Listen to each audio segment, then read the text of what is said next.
Continuing our reboot of contemporary literature class, today we are going to talk about some themes and essential questions for contemporary literature class as a whole. These are things that we're going to focus on for the rest of the quarter, okay? So contemporary literature, a theme, okay? A theme is an overarching idea that I want you to keep in mind as we are going through the course. So our theme for the course is that literature is a reflection of the world we live in, and in turn, literature influences the world. Okay? Literature shows us something about the world that we live in, and conversely, literature also has an effect on the world that we live in. And we're going to see more about that in a few minutes here. So when we define literature, I want to broaden your idea of what you think about when you hear that word.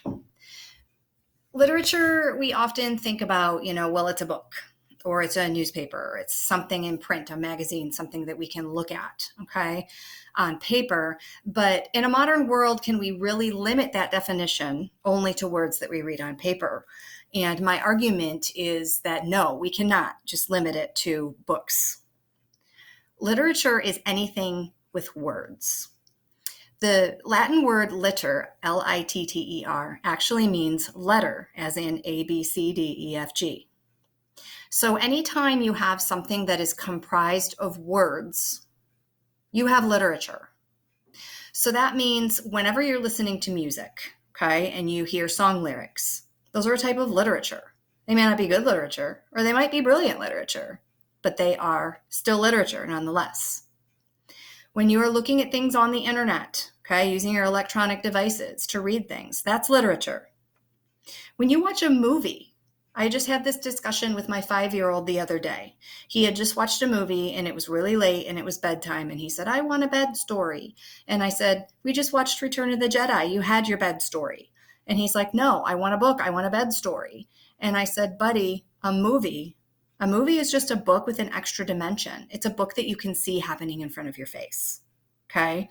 So when you think about literature, I want you to broaden your horizons on what that term means. It's not just old books written by old white men that sit in dusty libraries. So we're going to have 5 essential questions that we are going to cover over the course of this class, okay? And an essential question, essential means something that is absolutely necessary. So these are questions that we absolutely have to consider and have to be able to answer by the end of this course. And we're going to bring these up over and over and over again. So the first one is, in what ways is literature influenced by the society we live in? In what ways do the things that happen around us in the real world, how do those affect what writers write? So as an example, I'm going to use one of those old dusty library books written by an old dead white guy, okay? Because it is one of the most brilliant books ever written, in my opinion, and probably my favorite. The Grapes of Wrath was written in 1939. It was deeply influenced by the Dust Bowl and the Great Depression. Okay, it is the story of this family whose farm is destroyed by the Dust Bowl in the 1930s. That's because there were huge, huge periods of drought, and farmers could no longer farm their lands. And as a result, they lost their farms to the banks and they had nothing left. So what a lot of families did was they traveled west, because there was a lot of promise that if you went to California, that you would be able to do migrant farm working. And if you're unfamiliar with what migrant farmers or migrant workers do, basically migrate means to move. So they would move from one farm to another, doing work on that farm until the work dried up, and then they would have to move on to another farm.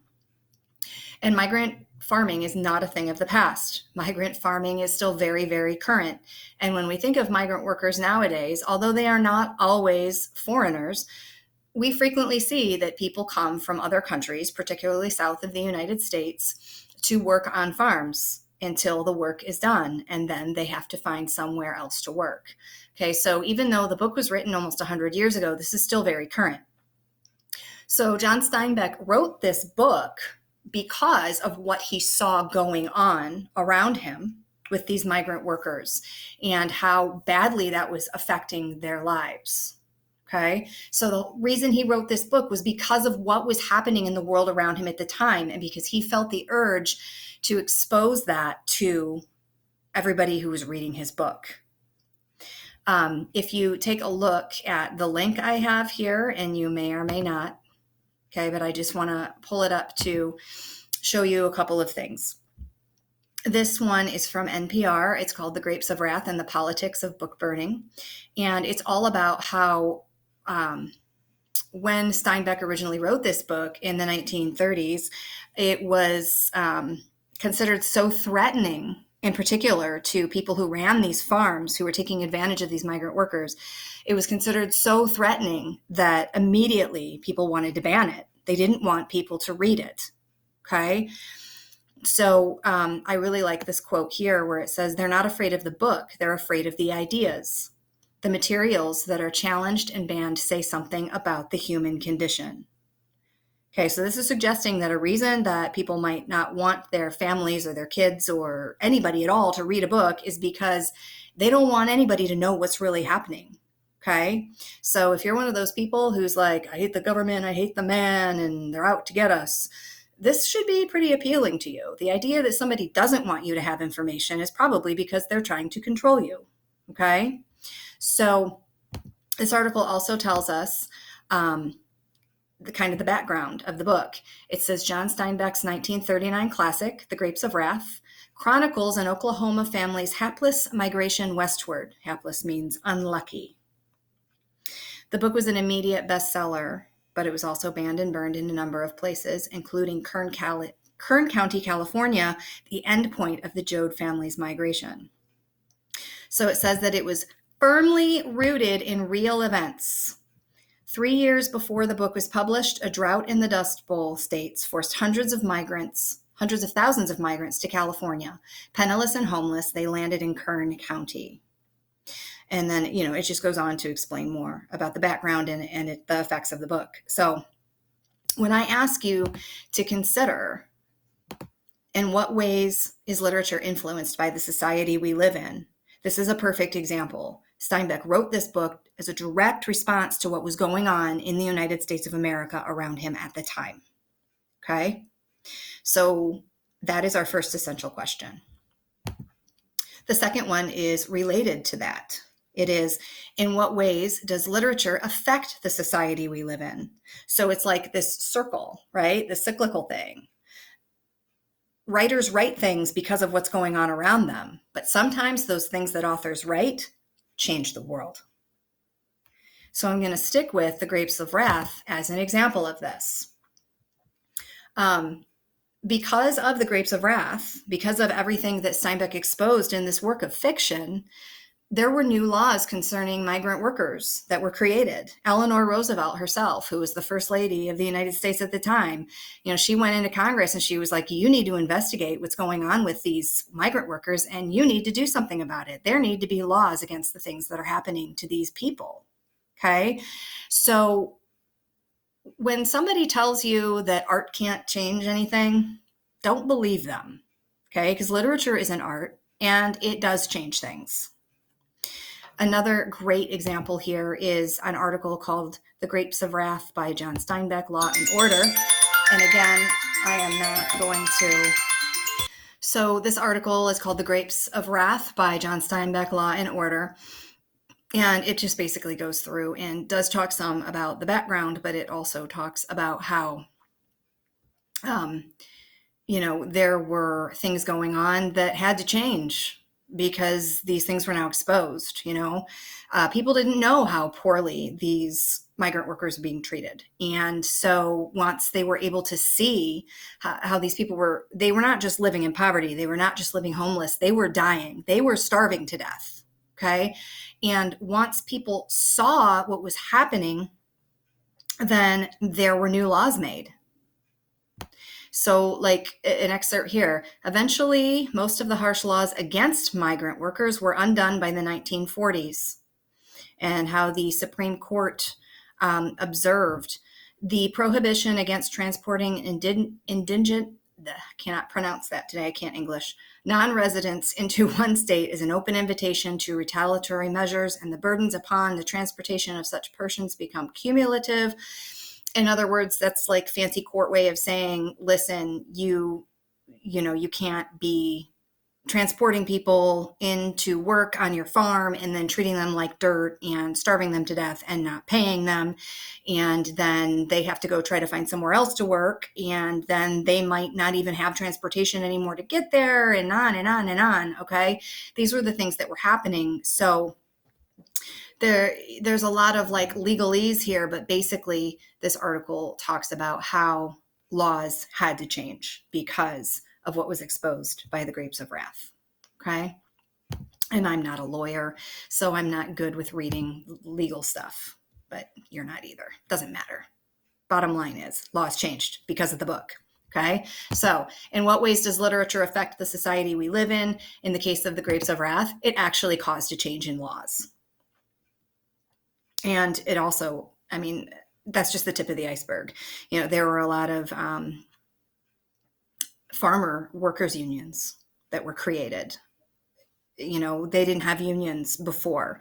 And so there was a lot of social change and political change that helped make the average American worker have a better experience when they went to work. Essential question number 3, how can understanding the elements of literature enhance my experience as a reader? Okay, how can understanding the elements of literature enhance my experience as a reader? How can they make my experience reading the book better? So when we talk about the elements of literature, these are things like theme, characterization, point of view, plot, conflict, setting, structure, word choice, which is diction is the fancy word for that. Literary devices like allusions, metaphors, symbolism, etc. Okay, this is just the tip of the iceberg. These are all the things that you guys learn about every single year in English class, right? And you're like, who cares? Okay, so back to the grapes of wrath. Let's say that we want to focus on symbolism as that element of literature that's going to help us better appreciate what's going on in the book. There's a chapter where there's this turtle crossing the road, and it's a whole chapter dedicated to a turtle crossing the road. And every time I teach this book, I get students who are like, oh my God, the turtle. What is up with the turtle? Why are we reading about a turtle crossing the road? Okay. It's a symbol. And if you don't understand the symbolism, then yeah, you're right. It's just a turtle crossing a road. It's a drag. Oh my God, why do I have to read this? Okay. But if you understand the symbol and why it's important, then you're like, oh, I get it now. And it's easier to understand the book, and it makes your experience reading it better, because nobody wants to read something they don't understand, right? So just the summary is that this turtle is crossing the road, okay? And it's full of like oat beards and foxtails, and it's getting all caught up in all of the vegetation, and it is resolute and unswerving, and it fights its way up to the slope of the highway, and it starts crossing the hot pavement on the highway. And then a speeding car swerves around the shoulder to avoid hitting the turtle. And then moments later, a truck comes by, and the truck purposely tries to hit the turtle and makes that poor turtle, who's worked so hard just to get up to the road in the first place, go down the embankment and right back where it started, where it has to just kind of continue. Okay. The thing is that the turtle is a symbol of the migrant workers. And the vehicle that tries to hit it is a symbol for the machinery that was taking over their jobs, because at that time you saw a lot less handwork, people actually working in fields, and a lot more of farm equipment coming in and taking the jobs of the people who were working there in the first place. Okay. But it's also a symbol of the guy who is in charge, the guy who owns the corporation, the guy who owns the company, the guy who owns the farm, the boss man. So it shows how here's this person, this migrant worker, this turtle, and it's struggling and struggling and struggling and doing the best. It's doing the best that it can to try to survive and try to get by and try to live its life. And then this truck the boss man, it comes by and just knocks it down. Okay? Doesn't help it, knocks it down. So it's right back where it started, and it has to start all over again. So if you can understand the symbolism of the turtle, it enhances your understanding of the book and what's going on, and you can make those connections. So when we are reading, I want you to think about that essential question, okay? How does understanding those elements of literature, how does understanding them help you enhance your experience? Essential question number 4, how do my personal experiences shape the way I understand and interpret literature? How do my personal experiences shape the way I understand and interpret anything I read, any movie I watch, any political ad I see on the television right now, any, movie that I see, any commercial that I watch? How does my experience affect that? Because our personal experiences affect the way we understand everything in the world around us, and literature is not any different. So if I am going to continue with the same theme, okay, I ask myself, as a person who has never had to struggle with poverty and homelessness, how might this affect how I interpret the struggle that the Joad family has in the Grapes of Wrath? Can I connect with that? If I've never had to struggle with poverty and homelessness, is that going to cause me to just look at it and go, get a job, pull yourself up by your bootstraps? Well, why didn't you just get an education so that you could get a better job, or say something like that? Could it cause me to just look at their struggle and disregard it because I'm not trying to connect with it? Okay, so you always have to think about, how are my personal experiences with what's happening in this book? How are my personal experiences with what's happening in this story, this movie, this show? How are they affecting the way that I interpret it? And the last essential question, number 5, how can I challenge myself to make connections between literature and my own life? How can I make those connections between the literature and my own life? So one thing I've seen a lot from students is, well, I'm not anything like this character, nothing at all, so I can't connect with them. End story. I'm not answering this question. Okay? You got to challenge yourself to find those connections. So how would my perspective about the Joad family struggles change if I had once myself been homeless and hungry? How could I change my perspective if I try to put myself in their position, if I try to empathize with them by walking through their shoes? What similarities do I see between the world that the Joads lived in back in the 1930s and now? Do we still have struggles between the worker and the boss? Do we still have struggles between the rich and the poor? Do we still have struggles between those who have power and those who don't? The answer is yes, we do. Okay, so how can we take what happened to that family in that book that was written almost 100 years ago?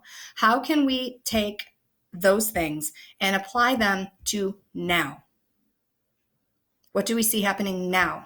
Okay, because one of the reasons that this particular piece of literature is called a classic is because even though it reflected what was going on in the world in the 1930s, we still struggle with the same kinds of problems today. They are timeless. They are eternal. They are universal.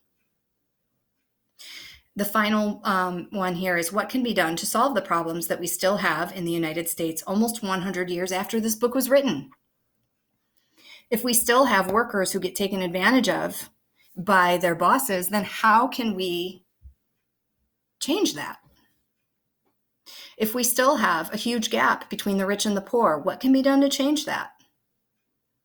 If we still have the same people in power now that we had in power 100 years ago, not literally the same people, but the same type of people have power now that did in the 1930s, how can we change the playing field so that people who don't have as much power can gain more power and have a bigger voice in our society here in the United States? How can we help even the playing field for all people? Okay, so when I say that I want you to challenge yourself to make connections between literature and your life, These are some examples. This is what I want you to think about. Okay. Maybe if you read a book about a Latino or Latina girl who's 16 years old who writes poetry, and you yourself are not a Latina girl who's 16 years old and writes poetry, you could either just go, oh, well, I mean, I can't connect with that because I'm not that kind of a person. That's not who I am. Or you could think to yourself, well, you know what? She struggles with being a teenager and having to deal with a mother and a father who don't understand her and who want to hold her back from the things that she really enjoys. And have I ever had struggles with my parents? Have I ever felt like my parents don't understand me? Have I ever felt like my parents didn't accept me for who I am or wanted me to be something different? And you need to try to find those connections. Challenge yourself. Okay? So, here's what you are going to do for your assignment today. I want you to apply these essential questions to a text, to a piece of literature. It is a short film. It's called The Present.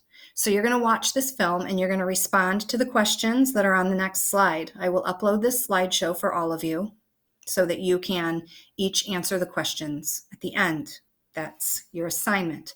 So you're going to watch this video, and I will also add another link and make sure it's whitelisted and all that, because I know that we have trouble sometimes where we can't view it because it got blacklisted or something by the server. And then you're going to answer these 5 questions. 1, in what ways is this film influenced by the society we live in? In what ways might this film affect the society we live in? How can understanding how the main character is developed enhance my experience of this film? So think about characterization, okay? How do my personal experiences shape the way I understand and interpret this film? And how can I challenge myself to make connections between this film and my own life? So that is your assignment for today. Hopefully, once we have hit restart and we get back into the swing of things, we can really, really make some headway in our exploration of books that are new, stories that are new, things that weren't written 100 years ago, like The Grapes of Wrath. Because what I would like you to be able to read about are things that are current. Okay? So if you have any questions, contact me. And that's that.